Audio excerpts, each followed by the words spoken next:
Hello to everybody logged on for this evening's webinar. We're going to begin in 5 minutes at the top of the hour.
Hello, good evening, everybody. Welcome into tonight's webinar. Elevated Communication for Career Success, part one of two. I will restate this at the end. Tonight is part one of a two-part series. The other part, part number two, will be tomorrow evening at 6 p.m. Central Time, 7 p.m. Eastern Time. So if you haven't signed up for part two, I believe you're still able to do that through 99 and get all set up for tomorrow. Tonight, we're going through part one for this next hour. As always, I want to thank 99 The Agency for the opportunity for myself to bring valuable information to all of you, the massively wonderful talent out there. Thank you all for investing your time and tuning in with me. If you've been in rooms with me before, welcome back. Always glad to have you. Great to see return people in the room. For any of you that haven't been in a room with me before, welcome. I hope you enjoy, settle in, gravitate to the information, and we look forward to having a great session with y'all this evening. For those that do know me, this will be a little bit repetitive. For those that don't know me, my name is Rob Hinds, and the name of my company is Raise Your Lid Consulting. And I teach and inspire people to improve their human connection skills, whether it's through communication, conflict resolution, emotional and social intelligence. For those that have experienced my programs before, I have a wide array and wide range of products that I not only do for 990 on the agency, I also do that for other industries, companies, corporations, small and big businesses. And then I also provide individual coaching services for people who are really looking to do the work and level up their human connection skills. I'm very glad to be with you tonight. I will, at the end of the program, share all of my contact information. Please follow me on my social channels, visit my website, reach out through DM if you have any comments or any feedback on the program this evening or any other evening for that matter. I'm happy to hear from all of you, and I'm glad to have all of you in the room tonight. Okay, as far as questions, I will have enough time at the end of the presentation where I will respond to everybody's question. So if you have a question throughout the program, please put it into the Q&A and chat. No long stories or prefaces or anything like that are necessary. Just come straight out and ask your question directly. If your question does have something to do with one of the components in this program, please let me know which component you're referring to, and I'll be happy to respond to all of your questions and give it my best shot to give you the most information possible. Again, please put all your questions in the Q&A or chat. If you do decide that you do want to put any commentary, any notes for me, anything like that, you can also do that. However, while we're on the air, the only thing I'm going to be addressing are people's questions. I want to make sure everybody benefits from the responses. Thank you in advance for that. Okay. Once we start to get into these are both what we're talking about this evening are both personality and communication styles. They work well together, they work with one another. This is what I really want to get through to all of you about what you're about to learn this evening and tomorrow evening if you join us for part two. This is all about understanding people, not stereotyping people, not putting people in a box. It's actually recognition of their personality and communication style so you can learn to communicate with them better, make a stronger connection. It's not about judgment or saying, oh, you're this way or you're that way. Now, if you're friendly with somebody, it's okay. It's okay to joke about those things. But the idea of this, the goal is to understand, not stereotype.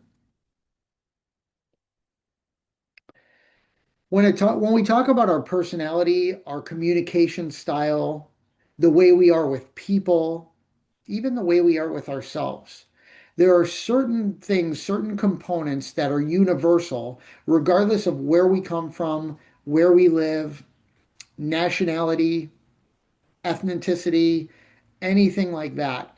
Regardless of any of those things, these are the things that shape our personality, which help shape our communication, which helps shape how we connect with others. The first is heredity. This is something that none of us have control over. We're born the way we're born. Our genetics are the way our genetics are. Heredity is one piece of that puzzle.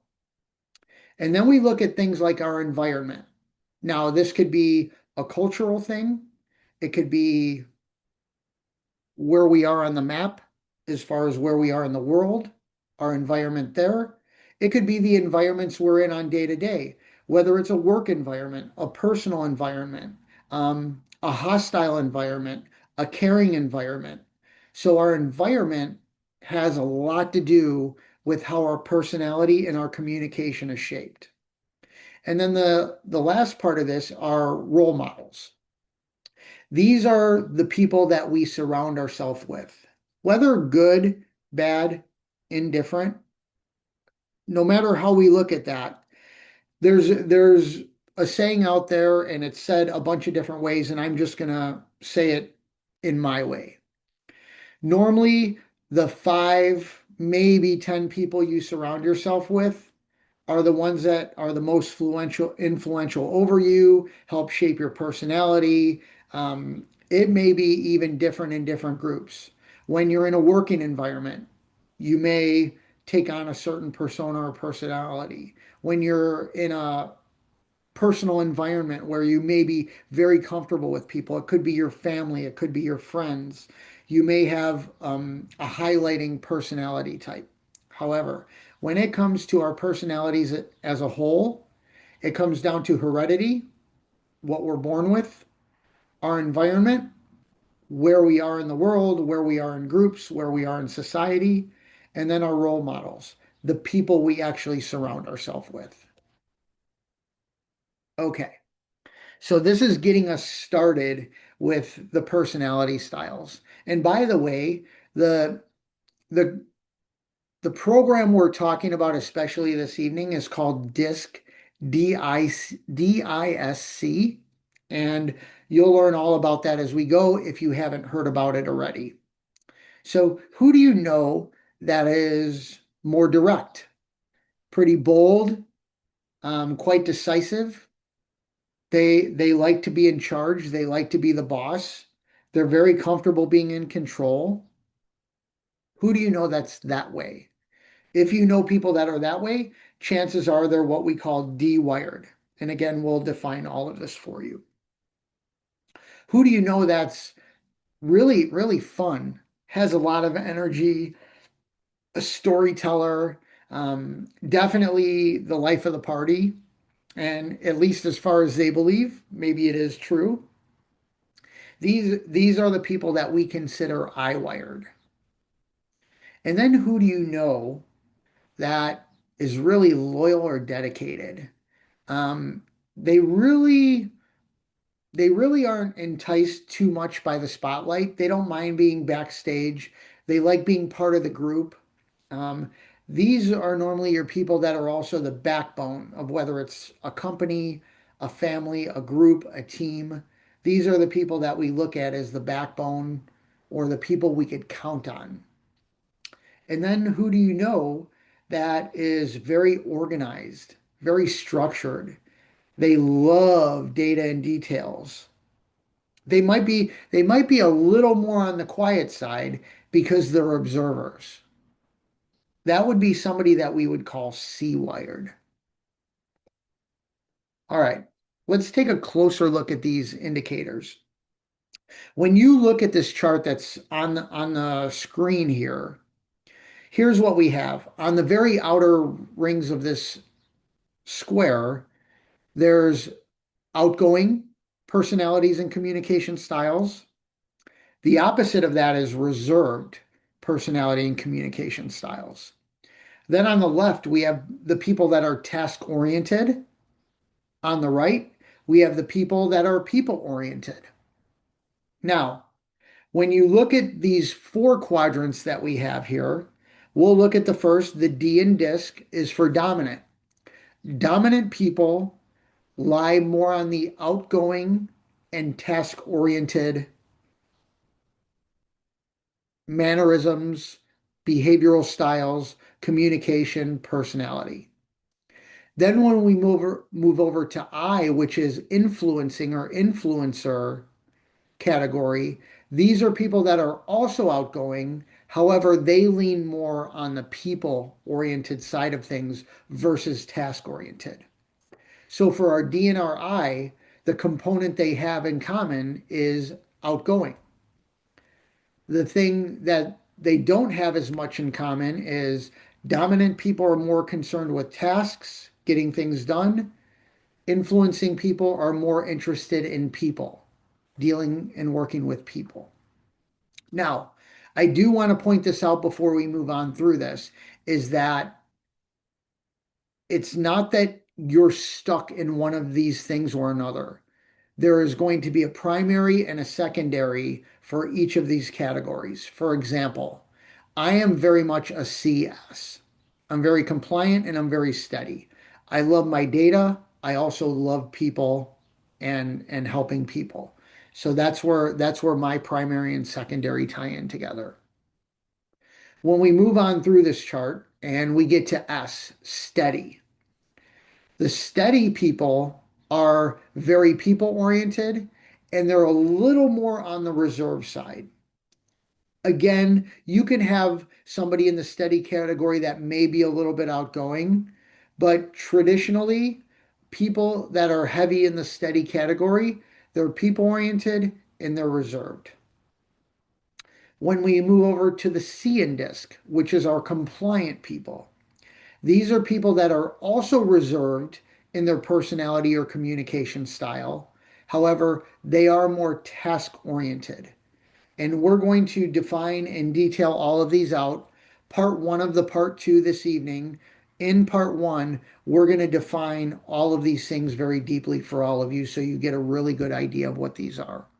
But that's how DISC basically works.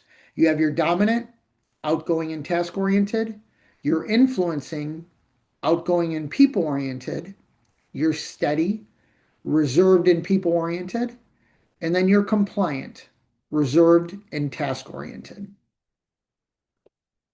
All right, let's start to define these things a little further. Let's first talk about Ds or dominant people. Now you'll see in the upper right of the presentation, we're actually giving you the percentage. Now this is plus or minus a couple percent, but overall these numbers are true and they work out. People in the that are primarily in the D or dominant category are about 3% of the population overall, regardless of anything, regardless of geographic location, regardless of culture, regardless of background, anything like that. About 3% of people universally fall in the D or dominant category. Some of the very, very basic descriptions are these are people who love and seek control. They like being in charge. They're very decisive. If you know people that are very heavily in the D category, chances are they're the ones who will step forward and say, okay, let's do this. They're very direct and they're all about results. They're not about stories and, long-winded things. They really like to get to the point and they like to get to results. Then we have our I people, our influencers. Now, because we're all in the entertainment industry in one way or another, whether it's music, whether it's acting, whether it's artwork, whether it's photography, whatever that looks like, in the entertainment industry, we have a high level of people who are in the I or influencer category. Makes sense. Influencer, entertainment industry. They go hand in hand. This overall, universally, is about plus or minus 11% of the population. So 11% of those people, where 3% of the people were really in the dominant category, a little more in the influencer category, about 11% of the population. These are the people that could be very persuasive. They're spontaneous, they're fast moving. They at least appear to be friendly or outgoing, especially if things are going their way. They love the spotlight. They definitely don't mind being on stage or being in front of an audience in a concert, that sort of thing. That's why in the entertainment industry, there are a lot of higher influencer types in this industry. As we move on, now we have people that are S or steady category. This category is about 70% of the entire population are primarily in the S category. These are your people overall. Very team oriented. They're good with follow through. They like the dedication and loyalty. They're very big on that. They love being part of the group. They like being accepted. They like they like the fact that they're just included, even if they're not the most paid attention to. Whereas in the influencer category, those people really like the spotlight. Just the fact for a steady person, they just love to be part of the gang, part of the group. Then we have the final category in DISC. So D dominant, I influencer, S steady. Now we have our compliant people. Our C's or our compliant people are about, give or take, 17% of the population. When we look at people that are in the C category, these are our true analytical people. These are the people that are very observant. They look at details. Um, they're the people that are normally your great planners. If you have a friend in your group or something like that, and they're really good at ironing out the details or paying attention to specifics, chances are they have a high level of C or compliant in them. They're very accurate. These are the people that absolutely do the homework, do the research. That's why I told all of you, I'm primarily a C. Everything I present, everything I do in my work, everything I do to help my clients, it's all factual. It's all data based.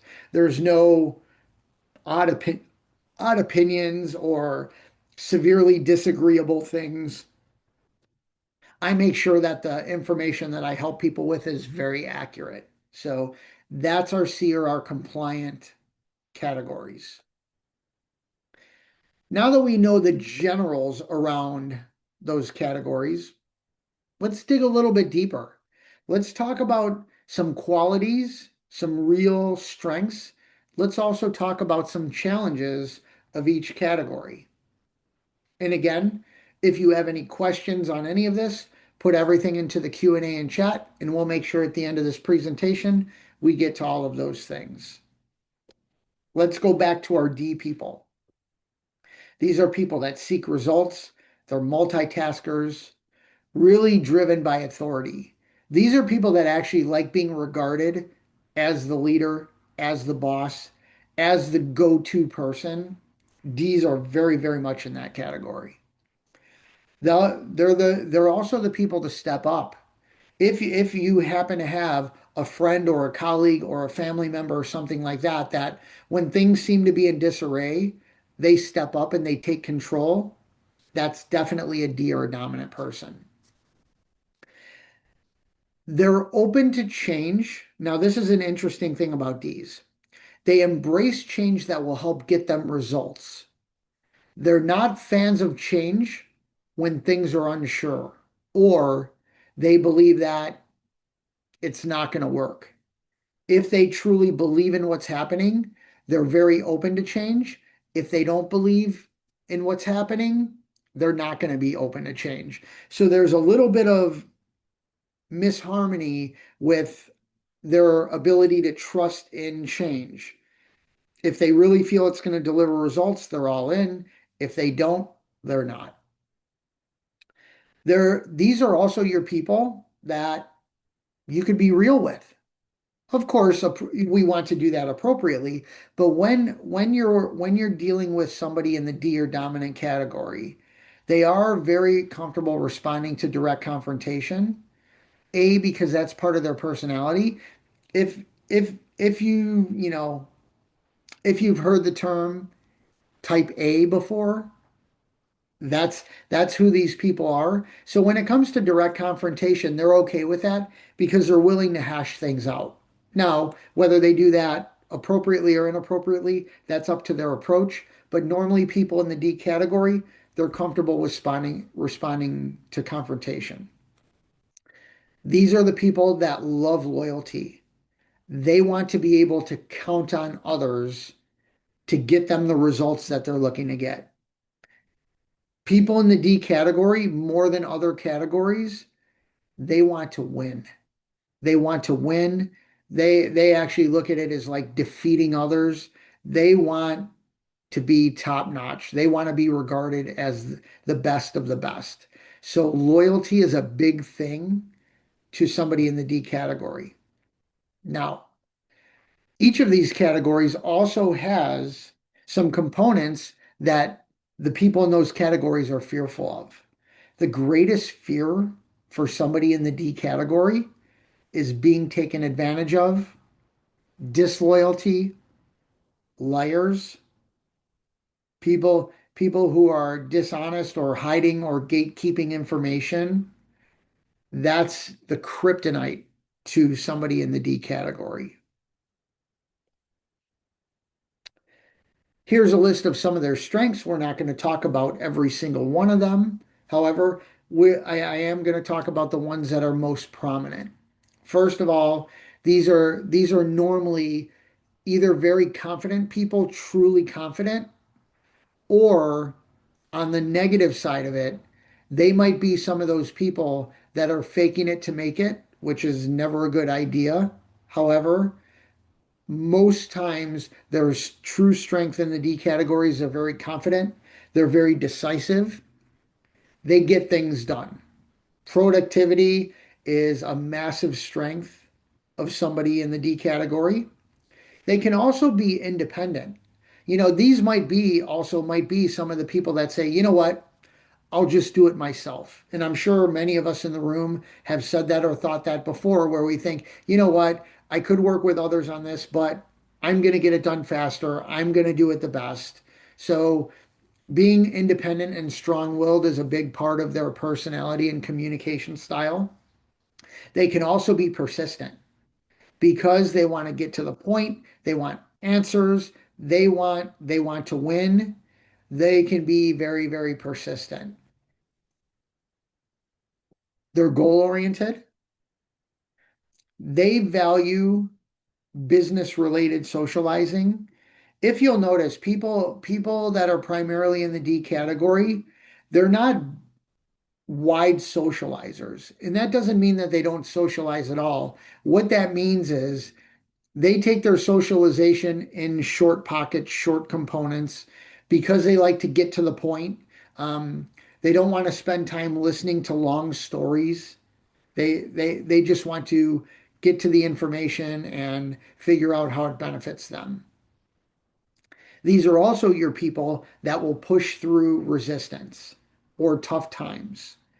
The D, because A, they want to win, and B, they're very direct and decisive, they will push through things that are resistant to make sure that they get done what they want and need to get done.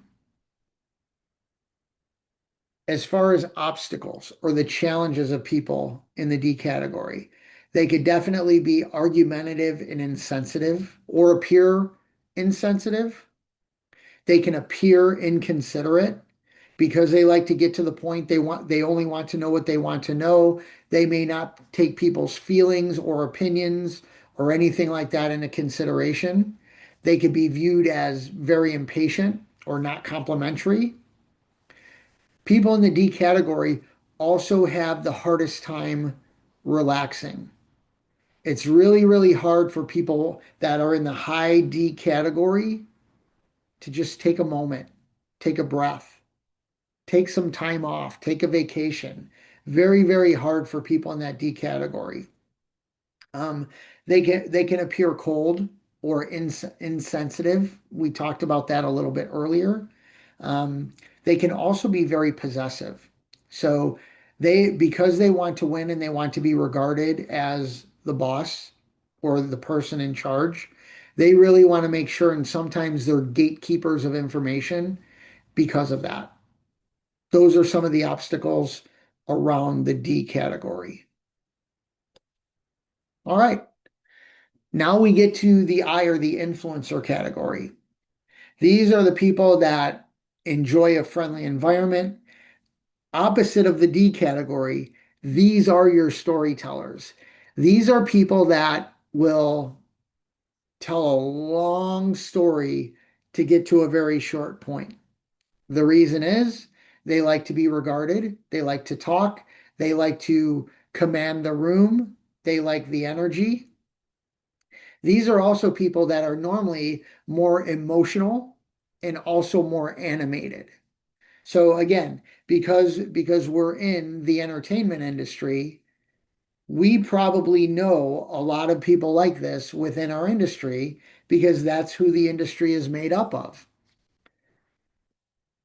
People in the ire influencing category, they can also be your biggest fans. They could be your biggest encourager. They could be the people that say, yes, you can do it. Go for that audition, make that album, do that photo shoot, whatever part of the industry you're in. When people are really, really high in the category, they want to be an encourager for two reasons. They like people a lot, so they want to see people succeed. The other part of it is people in the I category tend to have larger egos. So they want to be looked at and regarded as somebody who encourages others. It kind of gives them a little bit of status, a little bit of leadership persona. They love great experiences with others. Because they're storytellers, chances are the people in the I category will have the greatest stories to tell, and they'll tell you about some really cool stuff that they did. They might even tell you about the terrible stuff that they did, depending on your relationship with them. Now, as far as the greatest fear or the kryptonite for people in the influencing category, rejection or loss of approval. Because people in the I category are so status driven, they want to be regarded, they want to be loved, they want to be revered. If somebody rejects them, these are the people that they could put up a post on social channels. An influencing person puts up a post on a social channel. They could have 500 awesome comments. They could have two negative comments and they'll lose sleep over it. Rejection is an absolute killer to people in the influencing category. When we talk about their strengths, very charismatic, very spontaneous, super social, may appear to be charming, can be friendly or at least appear to be friendly. They definitely like to do the talking. If you're somebody that's high in the influencing category, chances are you're talking to listening ratio. The talking ratio is way higher than the listening ratio. They're likable. They seem to be the fun people. Most appear as optimistic or even positive, very outgoing, truly comfortable in the spotlight. They like the attention. Then we get to the obstacles. This is where, because of the energy levels, because of the higher levels of ego and status and all those things that are important to people in the influencer category, they can be viewed as undisciplined or undependable. They're very forgetful. They don't remember the details because listening is not one of their key skills. It's not one of their high level skills. When you're talking, two things happen. You can't listen and you can't learn. So when you're somebody that does a lot of the talking and you're overpowering and you're sharing the energy, not that it's a bad thing, you're also not listening and learning. So things like details get lost in the fray. These are also people that waste a lot of time. They're easily distracted, very impulsive. And sometimes they overcommit just because they want to be regarded. And there may be many of you in the room this evening that have gone through this that, you know what, maybe you overschedule yourself or you push your schedule so hard that you're constantly late to things or you're forgetting things. You're overpowering your mind and it's costing you. Those are some of the strengths and obstacles around the I or influencing category. Now we get to our steady people. These are the people that love groups, they love collectives, they love team environments, they're very loyal. Somebody in the D category, they want to win regardless of anybody else. People in the influencing category, they want the status, they want to be regarded regardless of anybody else. Now that we move into the S category, these are actually the people that want to see everybody else win. They do want to win themselves, but they're more concerned about the success of other people and the success of the collective. They're very easygoing and agreeable. These are normally the people that at least appear on the surface as even paced. Even if they're suffering in the background, they appear to be even paced. People in the S category, these are your best listeners. Now, people in the C category are very good listeners as well. However, people in the S category, they're the people that will truly hear you out. If any of you in the room are really good listeners, or you know somebody that's a really good listener and you could count on them, you could call them during a tough time and say, hey, I want you to hear me out, and they will definitely hear you out. They'll ask questions. They're very compassionate. Whereas the D and the I category live in high energy, people in the S category live in medium to low range of energy. So they more treasure peaceful relationships than massive bursts of energy. Now, the greatest fear or the kryptonite for somebody in the steady category, first of all, is confrontation. These are the people that normally don't build good skills in dealing with confrontation. They don't like conflict. They don't like being disregarded, loss of security. These are really, really fearful things for people in the S category. When it comes to their strengths or the great abilities, they're hard workers and they're team players. These are the people that other people go to count on. We talked about the D category. The dominant people love loyalty. This is where the D category gets along really well with the S category because the D's love loyalty, the S's love being loyal.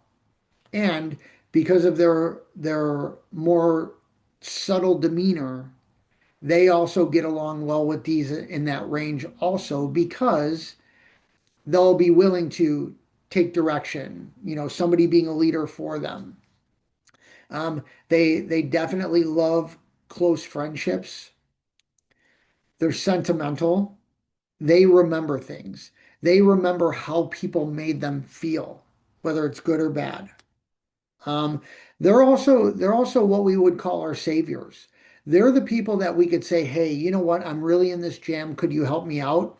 And they'll be the ones to get on board and really jump in and help. They're also very routine oriented. They're supportive. Whereas somebody in the influencer category, they'll be a cheerleader for you, partially because they like people, but also partially because it makes them look good. For people in the S category, they're supportive because they truly want to see you do well. Again, regardless for how that works out for them, they do want to see other people win and do well. Then when we talk about the obstacles, they can be very laid back. Not only laid back, but they could be super passive. When we look at the obstacles of somebody in the S category, I'm going to give you this note, which is very important. The people in the S category are also very high in people pleasing. They're also very low in supporting their own boundaries, standing up for themselves, dealing with conflict. Definitely an obstacle for people in the S category. They have difficulty saying no. These are the people that overcommit to the point to where it affects themselves. There may be those of you in the room that are people pleasers, and you could attest to this. You're constantly doling out for everybody else. You're doing. We run into this a lot with bigger families and collectives of friends and people in the work environment where all you're doing is giving and giving and giving, and it's a detriment to yourself. When we talk about people pleasing, that's one of the tough parts about it. They're also slow movers. By that I mean they can be very indecisive. They might be afraid of making the wrong decision or afraid of upsetting somebody by their decision. They need time to absorb information, whereas somebody in the D category, they want you to decide right away. Somebody in the S category, they want to take time. They want to almost overthink it to a point to where they're quite indecisive. They also can be a bit skeptical because lack of being part of the team, lack of loyalty with them might be an obstacle for them. They could be very skeptical. They may not speak up because they're all about others and they don't want to hurt other people's feelings. The challenge with communication for the S category is they won't speak up or stand up, even if they know something will work out better. They have a great idea. These are the people that normally stay in the background in those situations. Then we have our final component, which is compliant, our C people. These are the people, logic, facts, data, prove it to me, prove that this will work. I want to see evidence. They are your totally conscientious people. They will do the homework. They love being very accurate. They're extremely detail oriented. Um, these are also the people that suffer quite a bit from perfectionism. I always tell myself I'm a recovering perfectionist. The reason I say recovering is I still have aspects of my being, even though I've been working on this for decades, that still has a little bit of perfectionist in me. I need to make sure that everything on my slides is spelled correctly and spaced out, and I use a good visual. I definitely get into my own head when it comes to perfection. The greatest fear of somebody in the compliant category, well and above everything else, is criticism. And the reason why is because people in the C category, they do the work, they do the homework, they double, triple, quadruple check the numbers. They make sure that everything is as well put forward as possible. So anytime anybody has criticism of something that a compliant person does, it's an absolute killer to them. It's their kryptonite. When we talk about the strengths, these are the people that put forth really, really high quality work. They're orderly, they're organized, they're logical. These are the people that don't fly off the handle with hearsay or nonsense that we see on social media. you know, false information. They're not those people. They're very logical. They could appear to be serious. Even if they don't take themselves seriously, they could still appear as serious because they're deep thinkers. They're very data driven. Um, they're also your people. Like for the S category, you could count on them for being there for you. For the C category, you could count on them to finish the job. You could count on them to see an entire project the whole way through. They make sure that they do things as correctly as possible. They can also be very self-sacrificing. They could give up quite a bit of who they are or give up some of their thoughts in order to make sure that things are right. With somebody in the D category, they want to be right. For somebody in the C category, they want to get it right. I think that's a good note to take. Then when we talk about their obstacles, they can be critical because they believe they have all the information. They do things very well. They make sure they're complete in what they're doing. They could definitely be critical of others or others' work. They'll be the ones to point out your spelling error on something. They'll be the ones to point out that something doesn't make sense. They could also appear as very moody or very rigid in the way that they are. Definitely over analytical. We talked about S category being slow moving when it comes to making decisions. That's because they don't want to be looked at differently or looked at like they made the wrong decision. The thing that makes a C or a compliant person slow moving is that they want to make sure they get it right. So if you come to them and you want them to make a quick decision, chances are that's not going to happen, or it's not going to happen as quickly as you want it to, because they need to process things. If there's any of you in the room that say, you know what, I really like to take a lot of time with everything before I decide on something because I want to make sure it's right, chances are that's the C or the compliant in you coming out. These are the people that definitely avoid risks because they're all about the data, they're all about getting it right. Um, they're risk averse. They'll take a calculated risk. However, they won't take frivolous risks. For somebody in the I category is somebody who will just throw it against the wall. Let's just see. Let's just try it. Let's just see if it works.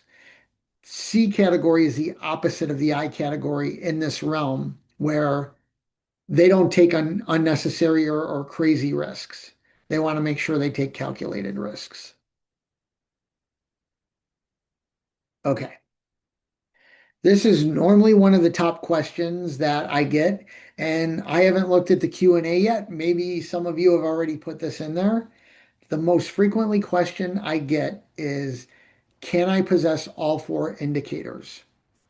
The answer is yes. All of us have the ability to have all four categories. It just depends on the level that we have them. The level that we have them, the level that we're aware of them, and the level that we practice them with.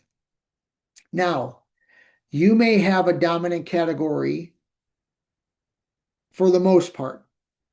However, there might be a time to where you're with a specific group or a specific friend where you may be dominant in another category for that specific person or that specific situation or environment. These are things that can actually be built. Over the years, I was an incredibly high C, almost to the point to where the other three paled in comparison. Over the years, once I became aware of this, and especially once I started teaching this, I've actually raised the levels of all my categories, and now I'm very close between a C and an S. I'm still primarily C, but S is really close because I've actually spent a lot of my life now helping people, which has brought that S category up. So, yes, You can have or possess all four indicators. It's just that you'll have a primary and a secondary. Okay, what I'm going to do, I'm going to look in the Q&A and chat and see what questions we have. So if you have a final question, make sure you get it into the chat. And while I'm doing that, I want to remind everybody that tomorrow is part two, and tomorrow's program starts at 6 p.m. Central Time, 7 p.m. Eastern Time. So make sure you get that. Tonight we are an hour later. Tomorrow we're going to be an hour earlier. It's 6 p.m. Central, 7 p.m. Eastern that we're going to start tomorrow. All right. While I pull up these questions, please feel free to take this information down, or if you scan this QR code, it will take you to all of my information that you could program right into your device if you want to. You could check out my website. It'll give you options. It's my bio site. So you could do whatever you would like with that information. Let me check the Q&A. All right.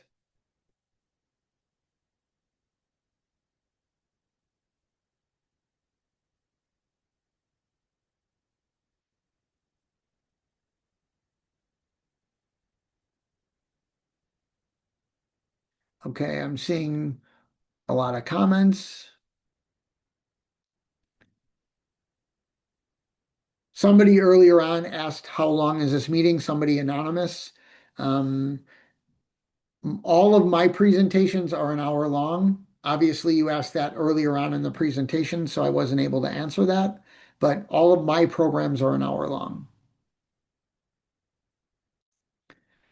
Okay.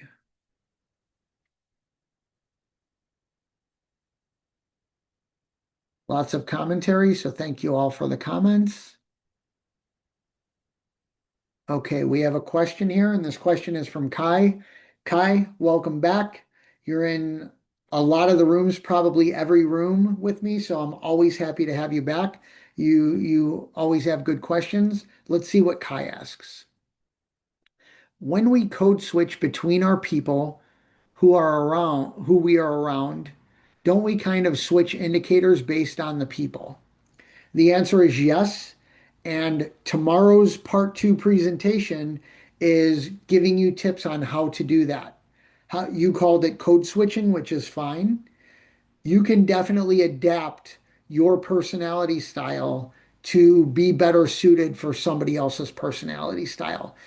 For those of you, and especially you, Kai, if you have that ability, that's a tremendous ability and a tremendous skill. If you could adapt to people's communication styles, you definitely make better connections that way. Great question.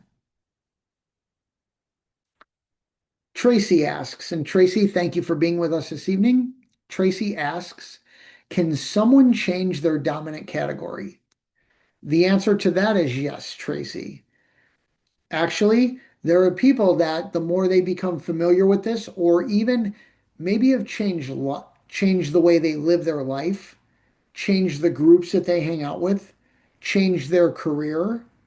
Sometimes people have adapted their styles accordingly, and they've actually had one category that now outweighs the category that was previously primary.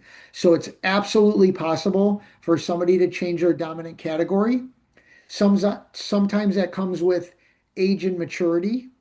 Sometimes that comes with changes in our environment or the way we do our work, the way we communicate with others. Yes, Tracy, someone can definitely change your dominant category. Great question. Thank you for that.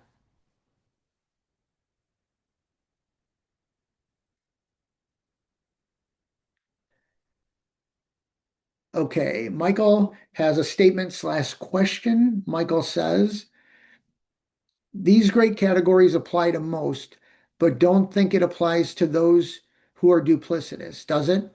Yes, actually it does. Because these are movable. These are things that could appear strongly with one person or one group and not strongly in other people. So even for those who are duplicitous, these things still apply. They may apply a little bit differently, but they definitely apply. Great comment, question, Michael. Thank you for that.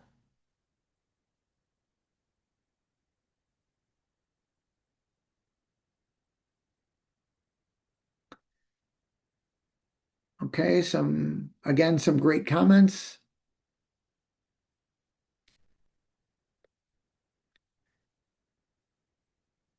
Oh, and I do want to give out a shout out to one of our colleagues, Denise. Denise is always in the rooms with me. Thank you so much, Denise. I love your dedication and all the support you've given to me. Um, Denise just recently had a great project in New Mexico. She said the filming went well. They're also sending her to LA and Atlanta in June. So I thought I'd share that with the group. That's some very inspirational stuff that I know all of us, we all want to win on our own. We all want to do well. It's also great to know that our colleagues are doing well. So, Denise, sincere congratulations. I'm happy for you. I'm proud of you. Keep it going. That's wonderful. Okay.